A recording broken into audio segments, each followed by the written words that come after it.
I stood in my kitchen, clutching my coffee mug so tightly I thought it might shatter in my hand. Across from me sat my daughter, glowing in her white dress, her cheeks still flushed from the wedding 2 days ago. Her new husband, Brian, sat beside her, one arm casually draped over the back of her chair, his smile too wide, too perfect.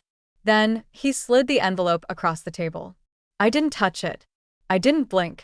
"This is just something we thought would make things easier in the long run," Brian said, that same oily smile plastered to his face. "You know, legal stuff, asset alignment, future planning." My daughter beamed, nodding like a child eager to please. "It's just a formality, Mom. He's brilliant with finances. We're setting up a trust for when we have kids. You understand, right?" My stomach twisted. The envelope was thick, yellow legal paper, notarized, bound with a clip, and the worst part? It had my name on it. "Just take a look when you can," Brian added, standing to clear his plate like the world hadn't just flipped upside down. "We're off to the honeymoon tomorrow, but this will save time later." I didn't say a word. I didn't open the envelope until they left. When I did, my hands shook. There it was, in black ink, a financial agreement drafted as if I had already agreed to allocate part of my assets into a new family trust, conveniently managed by Brian. He had no idea what he was reaching for. No one did. Not even my daughter knew I had inherited $7 million after my husband died, and I hadn't told a soul. Not her, not the lawyers, not even the bank, until I set up a private holding account under a name she'd never heard of. Thank God I said nothing because now I knew exactly what he was after, and he had no idea. I'd seen men like him before, users, snakes, and expensive suits. Before I dive in, I'd love to know where you're watching from. Hit that subscribe button and give this video a like. It really helps more people hear stories like this. Now, I wasn't just going to refuse the contract. I was going to test him because 3 days from now, I'd set a trap he'd never see coming. The bait? A fake transfer. The moment he tried to withdraw what he thought was a new inheritance deposit, I'd be watching every move. But before I even got that plan into motion, there was a knock at my door. It was 9 a.m., and when I opened it, it wasn't Brian. It was his lawyer, and in his hand, another contract. This one was labeled Emergency Addendum, and it had my daughter's signature on it. The sight of that lawyer standing on my porch rattled me more than I wanted to admit. He looked young, maybe late 20s, dressed too sharp for his years, a briefcase in one hand. The other, already extended like this, was just another polite transaction. "Mrs. Harmon," he asked. I nodded, not trusting myself to speak. "My name is Carter Wells. I'm here representing Brian Hastings and Olivia Hastings regarding an urgent financial arrangement." I didn't move from the doorway. "My daughter's name is Olivia Harmon," I said flatly. She didn't. He blinked but recovered quickly. "Of course, my mistake. May I come in? This won't take long." I hesitated. Every instinct told me to slam the door, but curiosity and something sharper, a need to know just how deep this rabbit hole went, made me step aside. He walked in like he owned the place, setting the briefcase on my dining table, the same one Olivia used to do her homework on. "This contract," he began, flipping open the case and withdrawing a set of glossy papers, "is what we're calling a precautionary measure. Brian and Olivia have decided to combine their financial futures. Naturally, this includes any immediate family holdings that could benefit the trust." I didn't sit down. I watched him from across the room, arms folded. He continued, unfazed. "Now, Olivia signed this document yesterday morning before they left for their honeymoon. Brian asked that you add your signature before the end of the week, so it's all cleared before their return." I raised an eyebrow. "Before they get back?" "Yes, it's really just a formal acknowledgement of the family alignment." "Cut the fluff," I said. "Show me the section about the money." He hesitated, then turned the contract around and pointed. "Section 7.2. Parental estate disclosures and pre-inheritance trust structures." In plain English, I was being asked to pre-declare any large assets or expected funds so they could be considered in the equitable trust distribution model. Basically, they wanted to know if I had anything hidden. I nearly laughed. They wanted my $7 million. I glanced at the signature on the dotted line above mine. It was Olivia's. Her handwriting rushed like she hadn't even read it. The lawyer closed the folder gently. This protects everyone involved, ma'am, especially with today's economy. You know how important proper planning is. Did Olivia actually read any of this? I asked. He gave a tight smile. They're young. They trust each other. Wrong answer. I stepped forward, hands flat on the table. Tell Brian he'll have to wait. I don't sign things without my own legal team reviewing them. A flicker of surprise crossed his face. I understand. May I ask when they can expect a response? You'll have it, I said, when I decide to give it. He nodded, gathered his things, and left, polite but clearly annoyed. As soon as the door closed, I let out a breath I didn't know I was holding. So it had started. They were circling. Brian knew, or at least suspected, that I had money. Olivia must have said something. Maybe not the full truth, maybe just a hint. Mom's been doing well, or she's been quiet about finances since Dad passed. It wouldn't take much to get a man like him to start sniffing. I didn't blame Olivia. She was in love. She'd always been trusting, too trusting. And after losing her father, she clung to Brian like he was her lifeboat. I watched it happen, helpless, knowing that no warning from me would reach her heart. But now it wasn't just about love. This was a move, a play, and I wasn't going to be anyone's pawn. I called my attorney, Greg, that afternoon. Something's off, I told him. They're pushing contracts too early. My daughter just got married, and now there's paperwork about pre-inheritance alignments. He listened carefully. You want me to look over the document? No, I said. I want you to draft a decoy. Silence. Then a decoy. I want you to write a legal-looking document stating that I inherited only $240,000 from my late husband. Create a false bank transfer trail to a small account. Make it look legitimate but unimpressive. You want to make them think the inheritance is already spent. Exactly. And I want to make sure it's traceable just enough for someone like Brian to find. Nothing obvious, just suspiciously accessible. Greg paused again. And the real money? In a blind trust, already locked down. They'll never see it. He exhaled slowly. You always were a step ahead, Claire. I had to be, I said. You remember how my husband's brother tried to snake our estate after the funeral? He laughed grimly. Hard to forget. By the end of the week, Greg had sent me everything. I left the decoy files out on my desk, casually, carelessly, just in case someone had eyes in the house. Then I waited. 2 days passed. Nothing. Then 3. That's when I got the message, not from Olivia, not even from Brian, but from the bank. A flagged attempt had been made to access one of my older joint accounts, one that had been dormant for years. It was small, less than $5,000 in it, barely worth touching. But the person trying to access it had used my maiden name. Only 2 people in the world knew I'd ever had money in that account under that name. One was my late husband, the other, Olivia, which meant she'd said something, or Brian had guessed it. Either way, I now knew one thing with certainty. They were digging. That night, I sat alone in the quiet of my study, the fake inheritance summary in one hand, Brian's original contract in the other. I made my decision. No more waiting, no more testing. I was going to confront him, but not with anger, with something he'd never expect. Gratitude. The next morning, I called Olivia. Sweetheart, I said warmly. When are you 2 back from the honeymoon? She sounded surprised. Tomorrow. Why? Everything okay? Of course, I said with a smile she couldn't see. Tell Brian I have the papers ready. I'd love to go over them with both of you at lunch. My treat. Oh, that's great, Mom.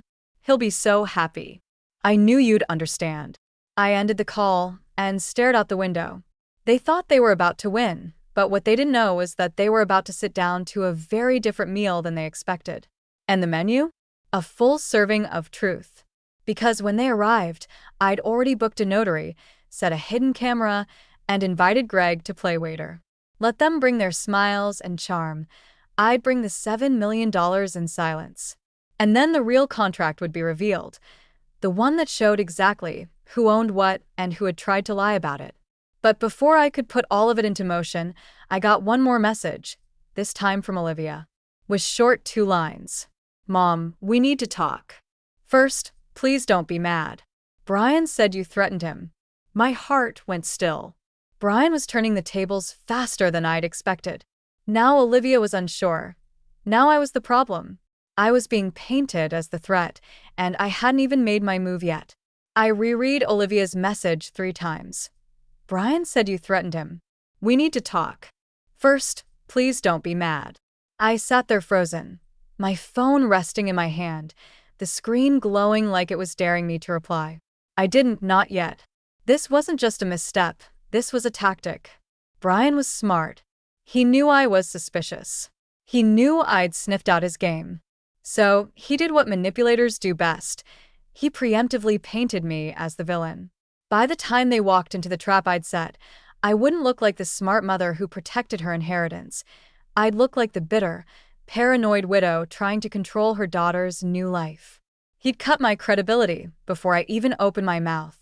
I had to act carefully now. No confrontation, no anger, just silence. Strategy. I picked up the phone and dialed Greg again.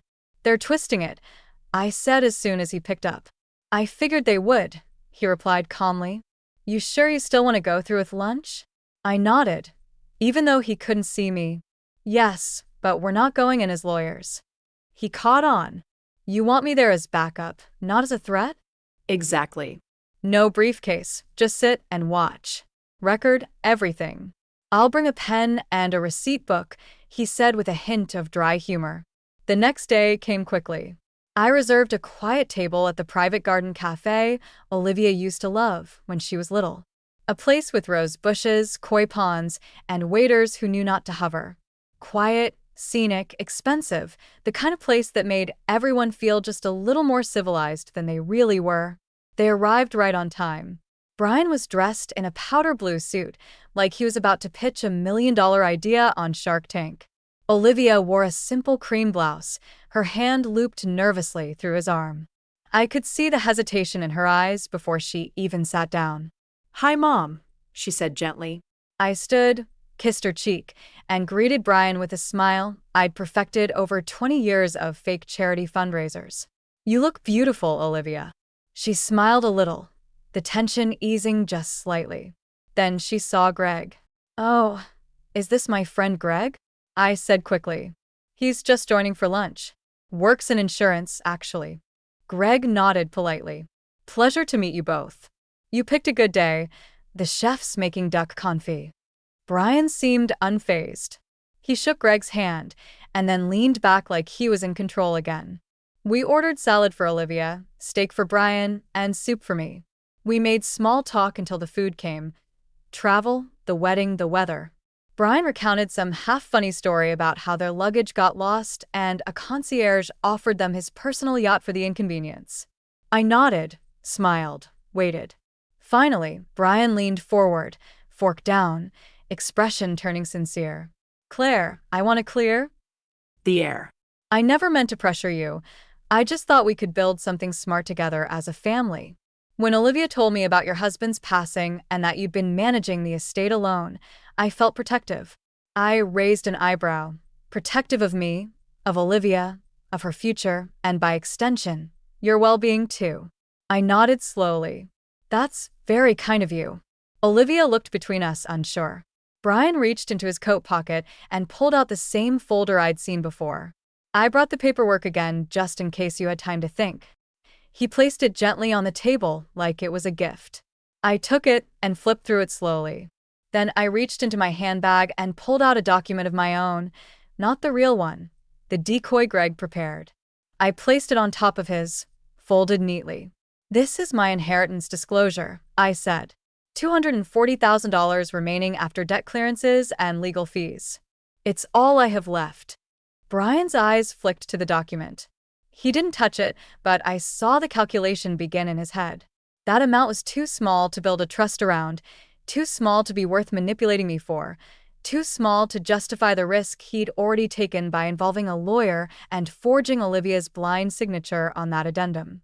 He smiled politely, but I saw the storm gathering. Olivia leaned forward. Wait, what? That's all that's left. I looked her in the eye. Your father had more debt than I told you. I didn't want to burden you after the funeral. Her face fell. But you seemed okay. I managed, I said softly. I sold the lake house cut back. I just didn't want you to worry. She swallowed hard. Oh. Brian reached for his drink. His smile was there but thinner now, strained. I see, he said simply. Greg watched silently, his hand resting on his pen. The tension at the table was growing like a storm cloud. I added the final detail. After this lunch, I said gently, I'll be closing that account and rolling it into a modest annuity for retirement. Nothing fancy, but it'll last me. Brian blinked. Then he stood. I need the restroom, he said with a short laugh. Too much espresso this morning. He walked off, folder still on the table. As soon as he was out of earshot, Olivia leaned in. Mom, did you really threaten him? I looked her dead in the eye. No, but I did say I wouldn't sign anything without legal review, and that must have scared him. She looked away. He said you called him a liar. I said nothing because I had silently in my mind. She wasn't ready to hear the full truth, not yet. When Brian returned, he was calm again, too calm. He sat down, folded the folder, and slipped it back into his pocket. You know what, he said. You're right, Claire. I rush things. We're a new family. We should build trust the old-fashioned way. I smiled tight-lipped. That sounds nice. Lunch ended with polite smiles and stilted hugs, but as I watched them walk away, something nagged at me. Brian wasn't the type to walk away empty-handed, and I knew I hadn't one yet. 2 nights later, it happened. I woke up to a call from my banker. There was a withdrawal request for $240,000, she said. Initiated through your old digital profile, flagged it as suspicious because the device was unfamiliar. I froze. What device? Someone using Olivia's tablet logged in from the hotel they stayed in after the wedding. I didn't need to guess who it was. He had seen the fake inheritance paper, he believed it, and now he had tried to take all of it. The only problem was that the account was empty. It was a dummy. But what scared me more was that he had access to Olivia's devices, which meant she'd given him passwords, full access, and possibly unknowingly opened the doors to much more. I hung up and called Olivia. She didn't answer. I tried again, no answer. Then a text. Hey Mom, we're resting. Can we talk tomorrow? Resting, right? I didn't sleep that night because I wasn't just dealing with a gold digger, I was dealing with a thief. And the worst part? He was sleeping beside my daughter. I barely slept. The house felt colder than usual, though the thermostat read the same. I walked from room to room like a ghost, locking windows, checking drawers, peeking out through curtains as if Brian might suddenly appear on the porch with another fake smile and another friendly contract. But he wouldn't come in the open anymore. No, he was already inside our lives, inside Olivia's heart, and the worst part? She had no idea. By 6 a.m., I was sitting in my armchair, wrapped in a blanket, staring at the blank TV screen. I hadn't turned it on all night. The silence helped me think, plot. When the sun finally broke over the treetops, I stood, made coffee, and called Greg. He answered on the first ring.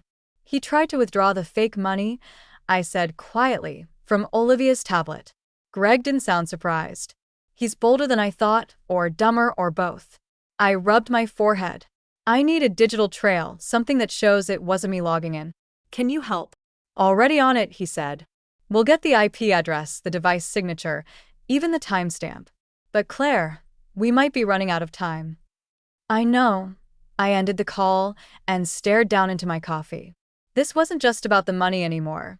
This was about control, and about saving my daughter from a man who'd use her, drain her, then walk away with whatever he could carry. Later that morning, I sent Olivia a message. Come to the house alone, no Brian, just us. She replied quickly. Why? What's going on? Just come. I made that lemon cake you love. She agreed. By 2 p.m., I heard her car pull into the driveway. I peeked through the blinds. She was alone. Good. She walked in slowly, hesitantly.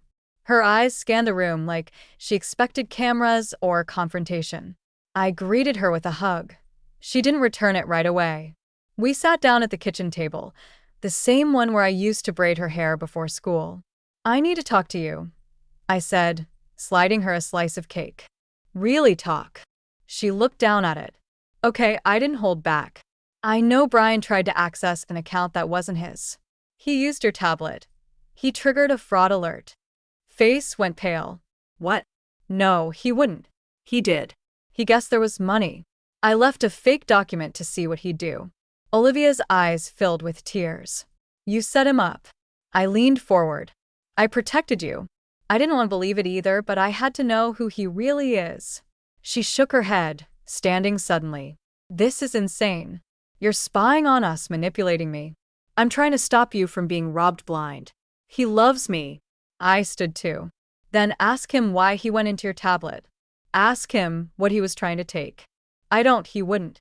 He said you were paranoid, that you hated him because I saw him for what he is." She grabbed her purse, tears falling now.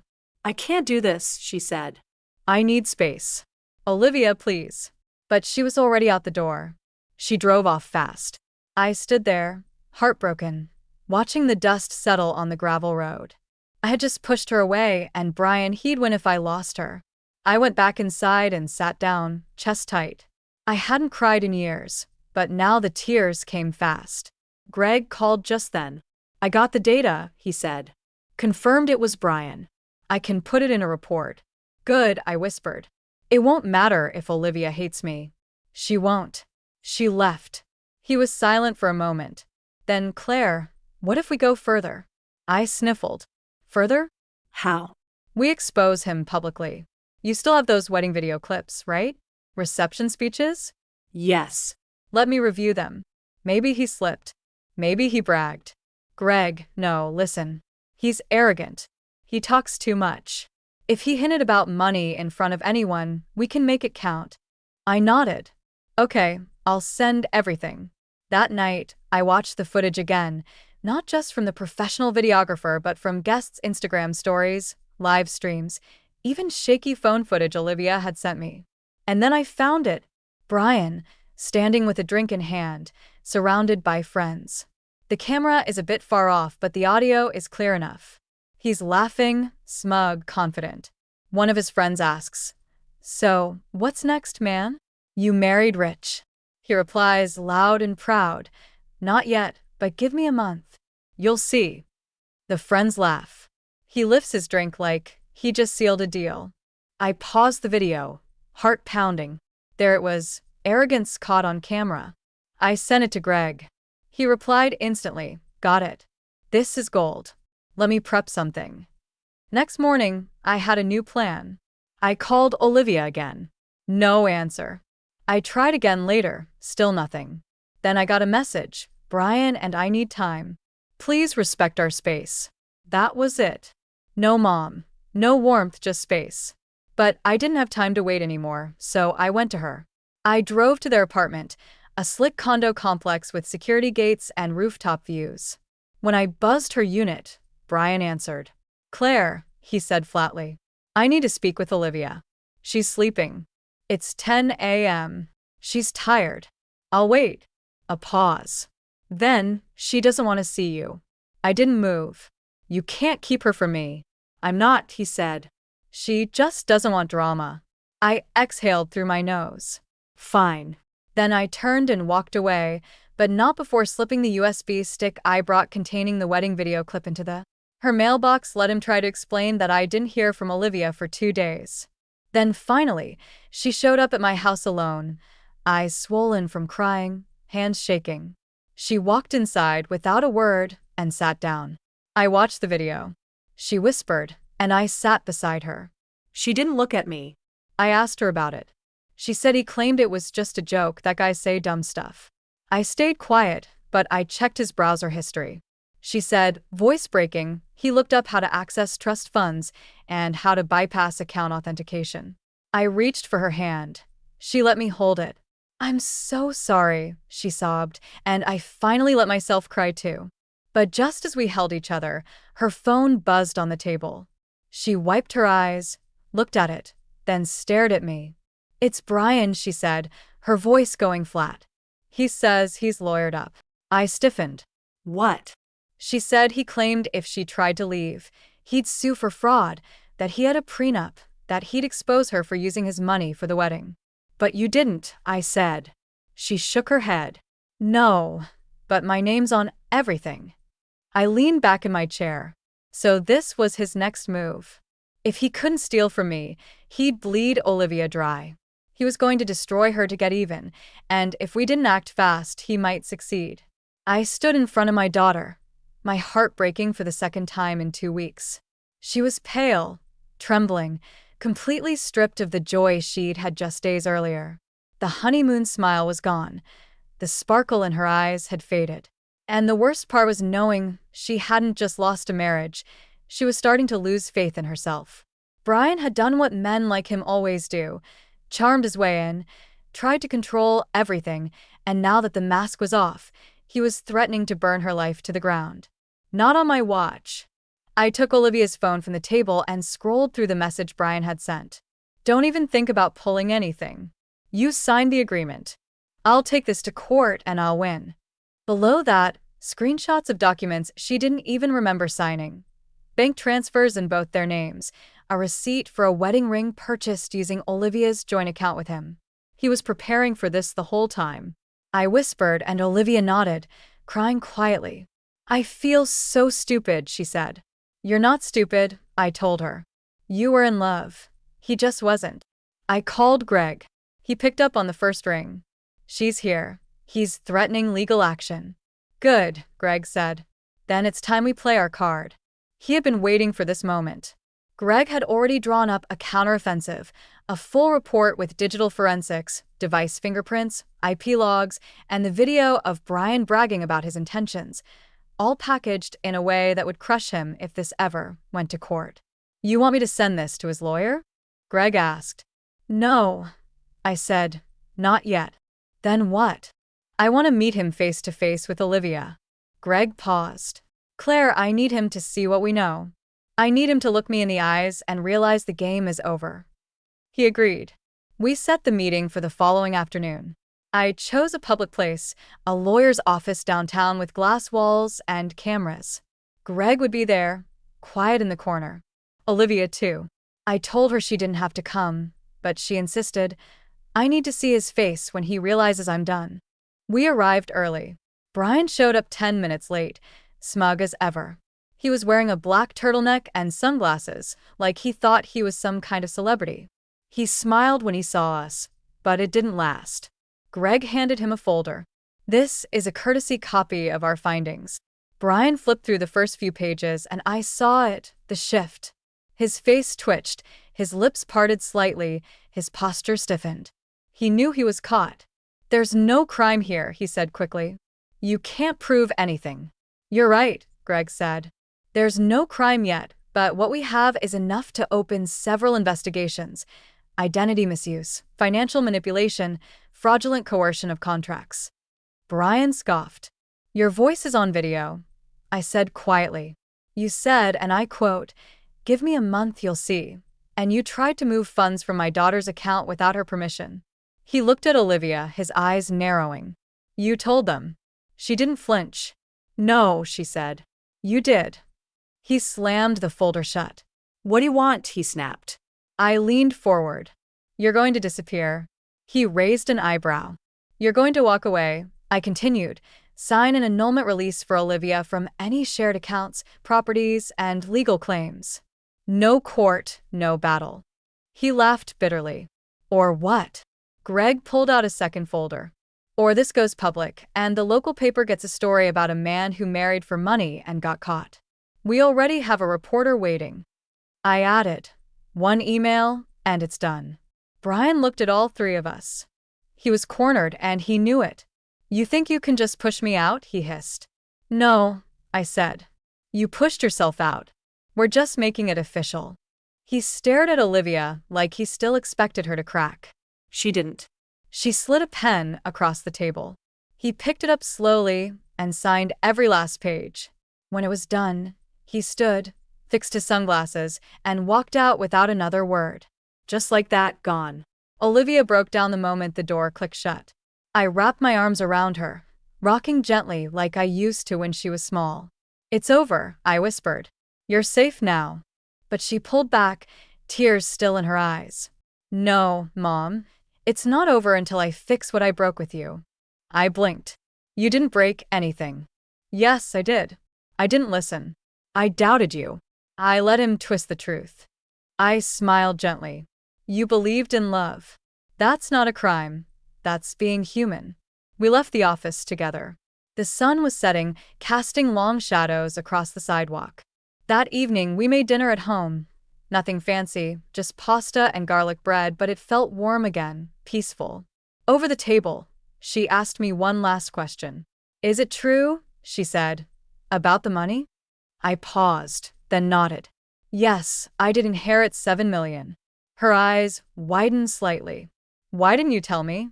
"Because I wanted to protect you from him, from greed, from what money does to people." She reached across the table and squeezed my hand. "From now on," she said, "no more secrets." I nodded, and we ate finally, not as a broken family, not as a mother trying to save her daughter, but as two women who had made it through the storm together.